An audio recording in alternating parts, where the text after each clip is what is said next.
L'histoire commence dans l'Angleterre tumultueuse du XXe siècle, une nation marquée par la guerre et le changement.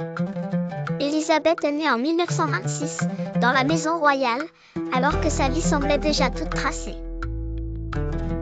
Cependant, personne ne pouvait prévoir qu'elle serait appelée à régner si tôt sur le trône. Au début des années 1950, suivant le décès de son père, le roi George VI, elle devient reine à seulement 25 ans. La nation est en effervescence, l'après-guerre est une période difficile, mais l'enthousiasme d'Élisabeth apporte une lueur d'espoir et de stabilité. Élisabeth II n'était pas seulement une reine, mais une leader qui transcendait les générations.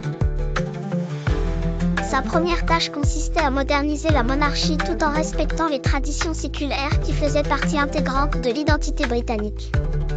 Elle était connue pour sa détermination et son engagement envers ses devoirs. Les années 60 ont vu l'émergence d'une culture radicale.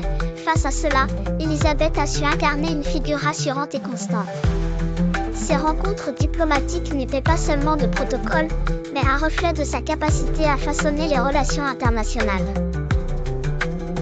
Dans le cadre familial, la situation était souvent plus complexe.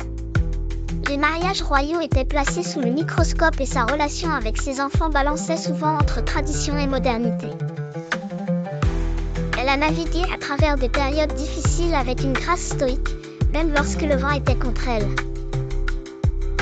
En 1992, qu'elle décrit elle-même comme « mais horrible », Élisabeth a dû composer avec des événements tels que les séparations de plusieurs de ses enfants et un incendie dévastateur au château de Windsor.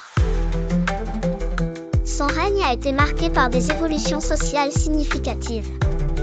Elle a su approuver subtilement des changements progressistes au sein de l'institution royale.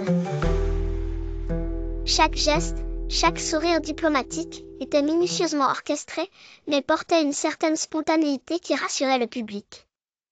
Fidèle à sa parole, Élisabeth s'est tenue aux côtés de son peuple, partageant leur joie et leur peine au fil des décennies.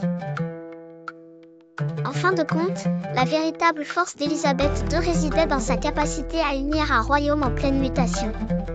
Elle était bien plus qu'une figure de proue, elle était une ancre dans la tempête, fermement ancrée dans ses principes tout en s'adaptant aux nécessités du présent.